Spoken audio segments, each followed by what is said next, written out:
Gracias, señor presidente. Para fundar nuestro acompañamiento a esta media sanción que se acaba de dar, estuve escuchando los argumentos de quienes promovieron esta ley y de quienes la acompañaron. Yo valoro realmente el esfuerzo que hacen algunos bloques para acompañar esta ley, porque quizás se sienten incomodados o quizás la situación, o sea, me hace pensar en lo grave que debe estar o lo grave que está la situación social hoy en nuestro país y fundamentalmente en la provincia de Santa Fe para que tengamos el apoyo de algunos bloques que a lo mejor en otras circunstancias, entiendo, no hubieran acompañado esto. Así que creo que es muy valorable el esfuerzo que hacen y lo demuestran en la argumentación que dan para el acompañamiento. En lo que tiene que ver con los aspectos constitucionales o legales del texto, valoro la propuesta del diputado Martínez, creo que la técnica legislativa es ampliamente superadora a la del proyecto oficial. Queda la duda sobre el tema del uso de armas que no son armas de fuego, podría ser armas blancas, porque realmente en el Observatorio de Seguridad se encuentra una proporción elevada, si bien es inferior al uso de armas de fuego, hay casi un 14 o un 15% de delitos cometidos con armas blancas, que igualmente creo, como explicaba la doctora Bruera, entrarían o quedarían o podrían quedar atrapadas en otras figuras o en otro inciso de esta misma norma. La Corte Interamericana de Derechos Humanos se ha expedido mucho y ha tratado muchas veces esta cuestión de la prisión preventiva como medida cautelar. Yo creo, discrepo respetuosamente con mi colega en relación a la interpretación y alcance que hay que darle a los fallos de la Corte Nacional o del caso Bayarri, por ejemplo. Creo que en nada podemos preocuparnos o pensar de que esta modificación que se le introduce al Código Procesal Penal va a afectar la validez constitucional o que no va a superar el control de convencionalidad. Yo creo que lo supera con creces. La Corte Interamericana, en el caso de Romero Ferris del 2019, en el caso Hernández, en el caso Jenkins, ha ido de alguna manera profundizando esos límites que le imponen a la restricción a la libertad personal. Y creo que el texto, más allá de ser solamente un texto por ahora, en su aplicación permite tranquilamente una aplicación armónica con la Convención Interamericana de Derechos Humanos, fundamentalmente, porque creo que el test de proporcionalidad que exige la Corte Interamericana en el análisis de la restricción a la libertad se da perfectamente en esta norma y en la posible aplicación en el caso concreto, ¿no? Porque es legítima la situación actual, si bien es una situación extraordinaria, creo que aún en situaciones de mayor normalidad también ameritaría una norma como la que estamos sancionando ahora. En segundo lugar, es idónea para cumplir con el fin que se propone. Creo con toda claridad que en la situación que estamos atravesando social, decide una gran extraordinariedad, queremos pensar eso, ser optimistas y decir que esto es extraordinario y que en algún momento va a pasar. El grado de violencia que se vive, la cantidad de homicidios que se cometen todos los días, que se concentran en más de un 86% en las ciudades de Rosario y Santa Fe, y Rosario se lleva más del 67% de esos homicidios. Creo que esta figura de algún modo puede ser útil como herramienta para los fiscales para seguir en esta tarea de la persecución del delito. También tiene un claro efecto disuasivo, se me ocurre, porque el delincuente que sale a robar o sale a delinquir con un arma de fuego, ya se representa a sí mismo la posibilidad de su utilización. En consecuencia, ese hecho en sí mismo es un elemento objetivo y no subjetivo o discriminatorio para el juez al momento de analizar la peligrosidad procesal, porque quien está dispuesto a usar un arma para cometer un delito está dispuesto a cualquier cosa. En consecuencia, esta valoración que se hace desde la norma procesal es válida, es razonable y es proporcionada. Repito, en mi opinión, cumple con todos los requisitos de la Corte Interamericana o todos los estándares del control de convencionalidad Y no veo posible, más allá de que obviamente haya jueces que a lo mejor la consideren excesivamente restrictiva, yo creo que es proporcionada y puede transitar libremente el control de constitucionalidad. Escuchaba a otros diputados hablar que el derecho no es solo norma, que también es realidad social. Yo aplaudo este concepto y le agrego otro que proviene del trialismo jurídico que aprendimos en la facultad de la mano del profesor Goldsmith, ¿no? La dimensión normológica, que es la norma, la dimensión sociológica, que es el hecho y la realidad social, y la dimensión diquelógica, que es el valor. Y ese es el punto que creo que debemos agregarle. En la dimensión diquelógica está el valor justicia. El valor justicia que aquí se realiza de muchos modos. En primer lugar, con la satisfacción a la víctima de una reparación.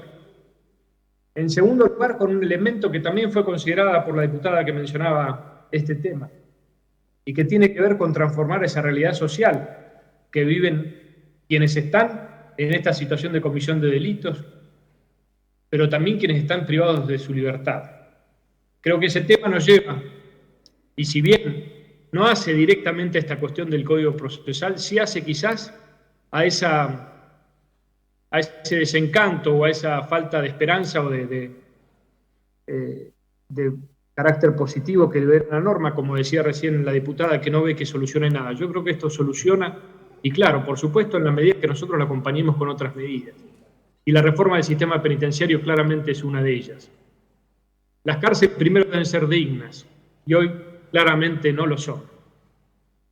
Y las cárceles no pueden ser un depósito de personas, que los lleva a estar sin ningún tipo de actividad, en una vida indigna ahí adentro, que lo único que los lleva a pensar en algunos casos es a continuar cometiendo delitos, y ahora lo vemos desde adentro de las cárceles.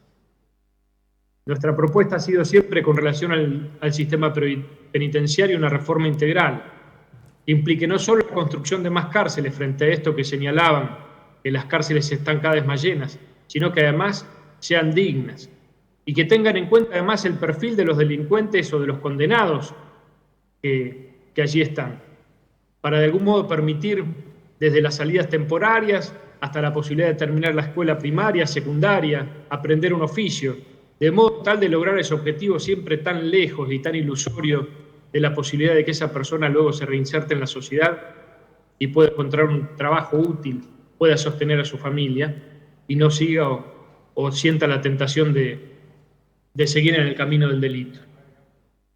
Yo creo claramente que esta solución legislativa está reclamada por la sociedad y por ello no es una solución de demagogia punitiva.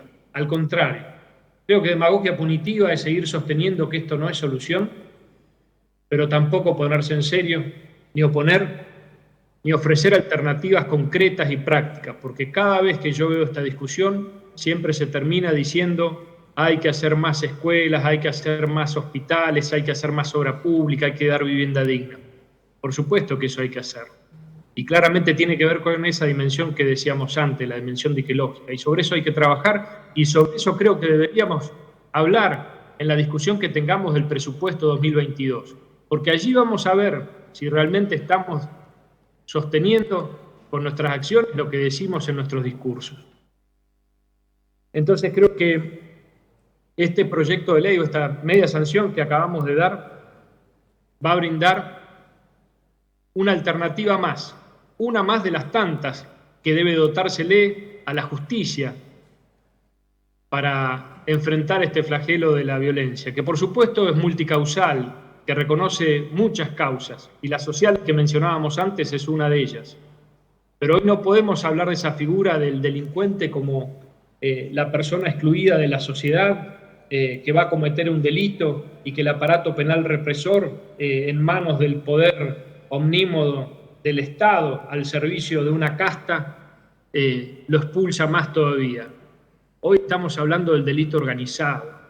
Hoy las balaceras se organizan, se planifican, se hacen los apretes, las amenazas a los comerciantes, se matan a los testigos. Esos delincuentes no son los delincuentes que se refería Ferrajoli en sus libros. No tiene nada que ver con eso. Por eso creo que esta definición que le da el Código Procesal, si la acompañamos con otras medidas, que insisto, las vamos a ver en la discusión del presupuesto, como tiene que ser la dotación, el cubrir las vacantes de los fiscales, que como bien decía un diputado, llevamos 2 años sin cubrirlas. Si además compramos el equipamiento indispensable para la investigación de los delitos, no puede ser que no tengamos todavía el equipamiento necesario para desencriptar celulares y que se demoren meses y meses porque se los manda al extranjero para poder hacerlo. No puede ser que no tengamos el equipamiento para hacer pericias balísticas y tengamos que pedir la ayuda de la provincia de Chaco. No puede ser tampoco que no tengamos en todas las dependencias el equipamiento necesario para determinar si una droga es o no es cocaína cuando se la secuestra, que no tengamos balanzas de precisión, que no tengamos el equipamiento correcto y necesario para las fuerzas policiales, pero también para la investigación de parte de las fiscalías. Me gustaría ver qué tratamiento le vamos a dar al presupuesto cuando veamos cuánto se le asigna al Ministerio Público de la Acusación en la investigación, por ejemplo, de los delitos de cuello blanco, en los delitos de lavado de dinero, en esas oficinas raquíticas donde está el fiscal y apenas un ayudante. Entonces allí vamos a saber si realmente estas medidas que tomamos ahora van acompañadas de otras, y si nosotros además somos coherentes con estos discursos que estamos haciendo, diciendo que esto solo no alcanza y que hace falta mucho más. Es ahora, es justo ahora, en una semana o dos, cuando votemos el presupuesto y veamos allí cuánto dinero se le destina a todo esto. Porque en el presupuesto del año pasado se le destinó dinero a la construcción de cárceles y se subejecutó en casi un 50%. Hay reparaciones pendientes que no se hicieron. Hay un montón de obras en alcaldías y en comisarías que no se hicieron. Entonces digo, esta es solo una norma que puede traer una solución a solamente una parte de este problema. Pero tenemos la oportunidad, y yo celebro esta preocupación y este acompañamiento al proyecto del diputado Martínez, de otras fuerzas políticas que quizá en otras circunstancias no hubieran hecho este esfuerzo. Por eso digo, aprovechemos ahora y sigamos avanzando, porque la sociedad no puede esperar más tiempo. No puede esperar como estuvo esperando 2 años para que se volviera a tomar este tema en serio, para que se lo pusiera en consideración y se empezaran a elaborar las respuestas. Por ese motivo acompañamos el proyecto y esperamos, obviamente, tratar el presupuesto con el mismo sentido. Muchas gracias.